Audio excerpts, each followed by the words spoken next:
New world order की बात वैसे मैंने भी करनी थी, लेकिन अच्छा किया आपने प्रॉम्प्ट भी कर दिया है।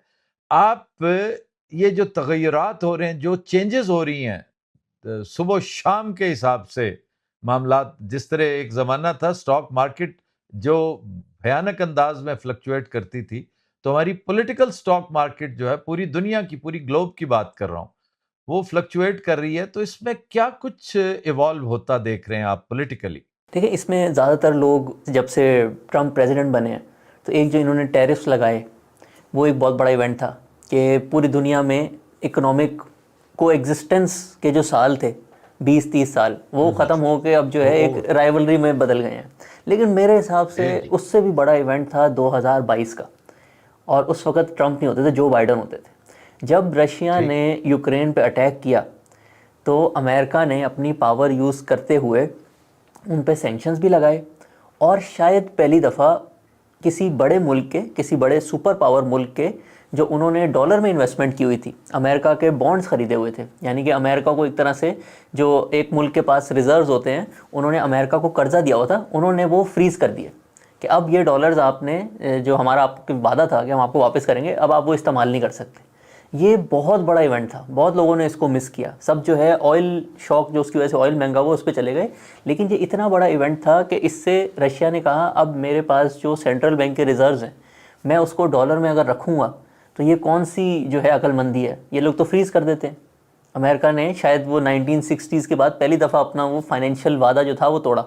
तो इन्होंने क्या हुँ। किया कि अब हमारे रिजर्व जो हैं वो जाएंगे सारे गोल्ड में, अब हम गोल्ड रखेंगे, एटलीस्ट एक हाई परसेंटेज तक लेके जाएंगे। चाइना ने भी देख लिया। और अंजाम देख लें आप। हाँ, चाइना ने कहा कि रशिया के साथ हो सकता है तो हमारे साथ भी हो सकता है, और थोड़े महीने पहले ट्रम्प ने जो है उसको कहने भी लग गए कि हम ये भी कर सकते हैं। साथ साथ इंडिया भी शुरू हो गया कि हम भी अपने जो सेंट्रल बैंक के रिजर्व्स हैं उनको थोड़ा डाइवर्सिफाई करते हैं, और हुआ ये कि वो 1500-2000 वाला गोल्ड जो है आज 5000 पे पहुंचा हुआ है।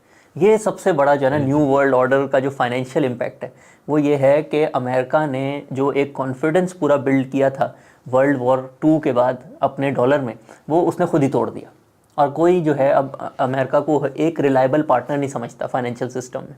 गोया डी डॉलराइजेशन का आगाज खुद डॉलर वालों ने कर दिया था, बिल्कुल। और और ट्रम्प ने नहीं किया, ये 2022 जो में। बाइडन ने किया, एक तरह से अमेरिकन जी, जी। इस्टेब्लिशमेंट ने किया। 22 में हुआ तो, और आज देख लीजिए उसका शाखसाना गोल्ड है, सिल्वर है, और उसके साथ-साथ डॉलर जो है वो तो बड़ी तेज़ी से अपनी वैल्यू खोता चला जा रहा है। अच्छा, एक इसी से एक ज़िमनी सा सवाल, वैसे तो मैंने वैल्यू इन्वेस्टमेंट पे पाकिस्तान के पर्सपेक्टिव में एक केस स्टडी भी आपके साथ डिस्कस करना थी। वो अल्लाह ने मौका दिया तो आज ही की गुफ्तगू में कर लेंगे, वरना आइंदा सही। एंड दैट वाज़ पीआईए, कि उस हिसाब से तो पीआईए जिसने भी खरीदी है निहायत आइडियल काम किया। अगले 2000 साल तक उसके बच्चे दुआएं देंगे कि भाई तुमने कमाल का काम किया है, कि जब बिल्कुल उसको डीवैल्यू किया, मजीद डीवैल्यू किया और खरीद लिया। इसके ऊपर फिर बात करेंगे। फिलहाल मैं एक और जानिब आपकी तवज्जो मबजूल करवाना चाहता हूं कि मैं खुद तो कन्विंस्ड हूं, लेकिन बहुत से लोगों को यह सिलसिला नजर नहीं आता कि पाकिस्तान इस वक्त एक भयानक जंग के धाने पे पहुंच चुका है। और अगर ऐसा आप महसूस करते हैं कि ऐसा अगर आपकी नज़र है बैनुल अक़वामी हालात पे, कंटेम्परेरी एनवायरनमेंट पे, तो ऐसी सूरत में आप क्या मशवरा देंगे अपने इन्वेस्टर को कि आने वाले दिनों में से क्या करना चाहिए? देखिए, इसमें अब जैसे ये जो न्यू वर्ल्ड ऑर्डर की तरफ हम जा रहे हैं, इसमें एक और थीम भी है कि वॉर जो है ना बहुत फ्रीक्वेंट हो गई हैं। अब वो पाकिस्तान इंडिया में भी हो गई हैं, वो ईरान और मिडिल इसराइल ईस्ट में में। भी हो गई हैं, अमेरिका ग्रीनलैंड पता नहीं वॉर होती है कि नहीं, बट इस तरह की चीज़ें जो हैं वो जो पहले वर्ल्ड वॉर 2 से पहले जो चीज़ें होती थी, इंपीरियलिज्म, वो काफ़ी ज़्यादा जो है वापस आ गया। तो इसके अंदर ना फाइनेंशियल मार्केट्स के लिए हम अगर पाकिस्तान में इन्वेस्ट करें ना, पहले तो आपको दो चीज़ों को डिफ्रेंशिएट करना होगा। एक होता है कि किसी और मुल्क में जंग हो रही है, और उसकी वजह से अगर लेट से तेल महंगा होता है, या उस मुल्क में कोई अनाज बहुत ज़्यादा उगता है, जैसे रशिया में वीट बहुत ज़्यादा उगता होता था, और जब वहाँ पे सैंक्शन लगे तो वीट भी महंगा हो गया।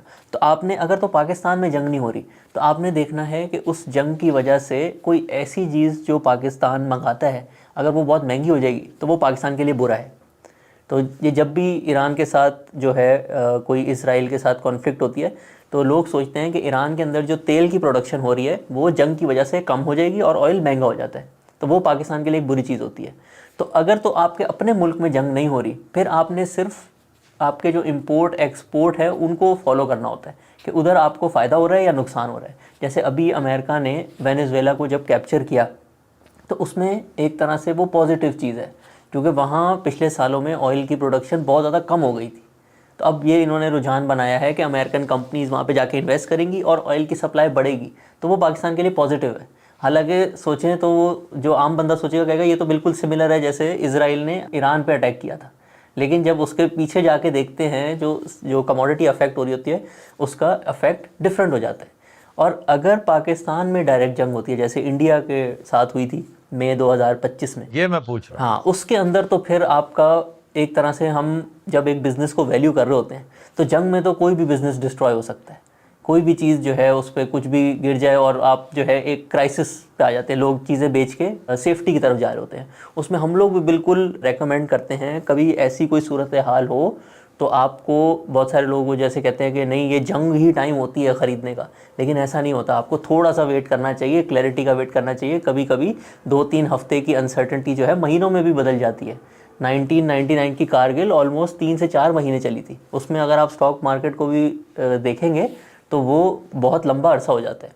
लेकिन इसमें क्योंकि प्रिडिक्ट करना बहुत मुश्किल होता है और इतनी अच्छी पाकिस्तान में बुल मार्केट चल भी रही है, आप लेट से अगर आपने सही प्रिडिक्शन की भी कि आज से 6 महीने बाद इंडिया अटैक करेगा, उस टाइम में ही इतनी ज़्यादा इंक्रीज़ हो जाती है स्टॉक मार्केट कि अगर थोड़ा सा डाउनवर्ड करेक्शन आए भी तो एंड में आपका नुकसान ही हो रहा होता है।